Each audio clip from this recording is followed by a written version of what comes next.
एक गांव में एक जमींदार था। उसके 5 बेटे थे। वो 6 लोगों का परिवार एक झोपड़ी में रहता था। जमींदार के बच्चे जब छोटे थे तभी जमींदार की पत्नी किसी बीमारी के चलते इस दुनिया से जा चुकी थी। जमींदार ने सोचा, मेरे बच्चे अब बड़े हो गए हैं, मेरे पास जो भी मेरी दौलत है उस दौलत का अपने बच्चों में बंटवारा कर देना चाहिए। फिर उस जमींदार ने अपने 5 बेटों के लिए 4 झोपड़ियां बनवाईं और अपने सभी बेटों को बुलाया। पांचों बेटों ने जब देखा पिताजी उन्हें बुला रहे हैं तो वे अपने पिताजी के पास चले आए। फिर पिता ने अपने बेटों से कहा कि मेरे प्यारे बच्चों, अब मैं बूढ़ा हो चला हूँ और बीमार भी रहता हूँ, इसलिए मैं अपने जीते जी तुम लोगों में अपनी दौलत का बंटवारा कर देना चाहता हूँ। जमींदार के बेटे अपने पिता की बात को बहुत ध्यान से सुन रहे थे। इतने ही में पिता बोला, मेरे प्यारे बेटों, मेरे पास जो भी मेरी दौलत थी उस दौलत से तुम लोगों के लिए बस 4 झोपड़ियां ही बनवा सका हूँ।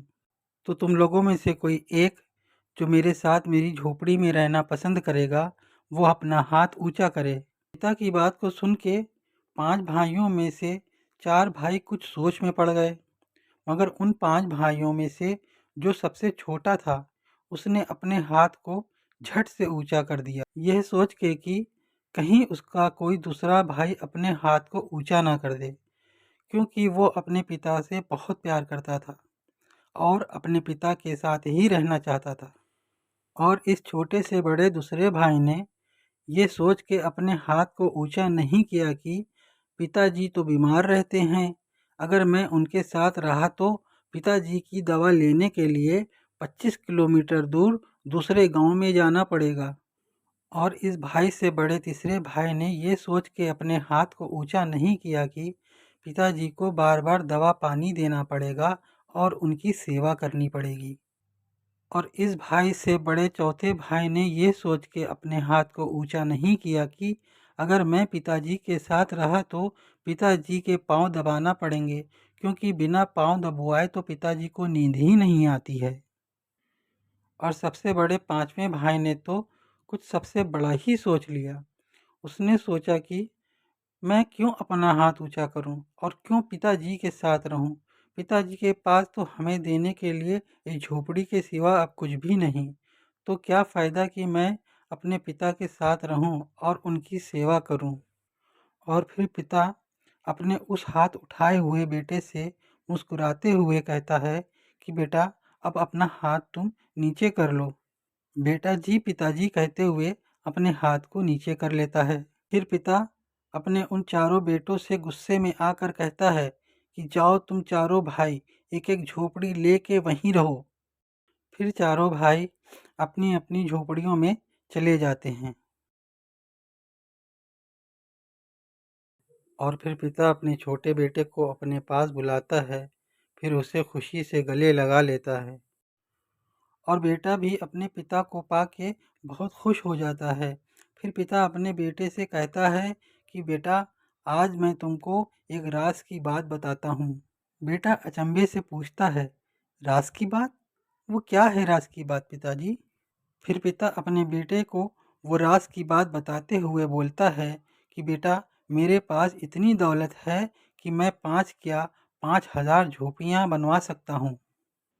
बेटा पिता की इस बात को सुन के हैरान हो जाता है और पिता से पूछता है कि पिताजी, जब आपके पास इतनी ज़्यादा दौलत थी तो आपने फिर 5 झोपड़ियाँ ना बनवा के 4 झोपड़ियाँ क्यों बनवाईं? पिता बेटे के सवाल का जवाब देते हुए बोला कि बेटा, मैंने तुम लोगों के लिए 5 झोपड़ियों की जगह 4 झोपड़ियाँ इसलिए बनवाईं ताकि मैं ये देख सकूं कि तुम में से कौन है जो मेरे साथ रह के मेरे बुढ़ापे का सहारा बनना पसंद करेगा और मेरे पास कोई दौलत ना भी होने पर मुझसे प्यार करेगा और मेरी सेवा करेगा।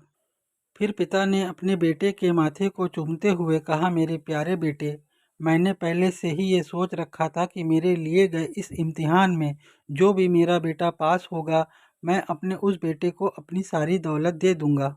और मुझे खुशी हुई मेरे बच्चे कि तुम मेरे लिए गए इस इम्तिहान में पास हो गए हो और अब मैं तुम्हें वो अपनी दौलत दिखाता हूँ जो मैं तुम्हें देना चाहता हूँ। ये कहते हुए पिता अपने बेटे को अपनी दौलत दिखाने के लिए अपनी झोपड़ी के अंदर ले जाता है और फिर वो अपना बेड खोलता है। उस बेड के अंदर एक बक्सा और होता है। उस बक्से को भी खोलता है और वो बक्सा सोने चांदी के सिक्के और गहनों से भरा हुआ होता है। फिर पिता अपने बेटे से कहता है, बेटा ये है मेरी वो दौलत जो अब तुम्हारी है।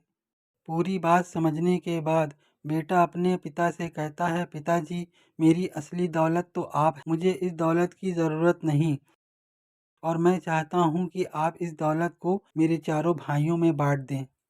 बेटे की इस बात को सुन के पिता की आंखों से खुशी के आंसू छलक पड़े और उसने अपने बेटे को गले से लगाते हुए कहा, बेटा तुम्हारे जैसी औलाद लाखों में एक होती है और ऐसी औलाद को पाने वाले माँ बाप बहुत खुशनसीब होते हैं मेरी तरह।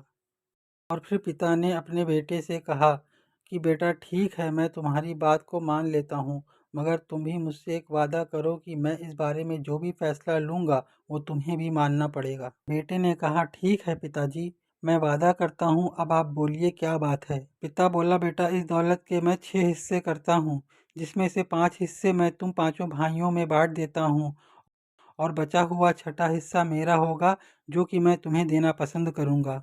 फिर क्या था, बेटा मुस्कुराते हुए अपनी पिता की खुशी के लिए हाँ कर देता है और पिता से किए हुए वादे को भी पूरा कर देता है। पिता अपने बेटे की इस हाँ पर बहुत खुश होता है और उसे अपने गले से लगा लेता है। दोस्तों कमेंट बॉक्स में बताइए कि किस किस के पास ये माँ बाप के जैसी दौलत है, या सिर्फ बाप जैसी दौलत है, या सिर्फ माँ जैसी दौलत है। डियर फ्रेंड्स, ये वीडियो अगर आपको पसंद आया हो तो प्लीज़ लाइक करें।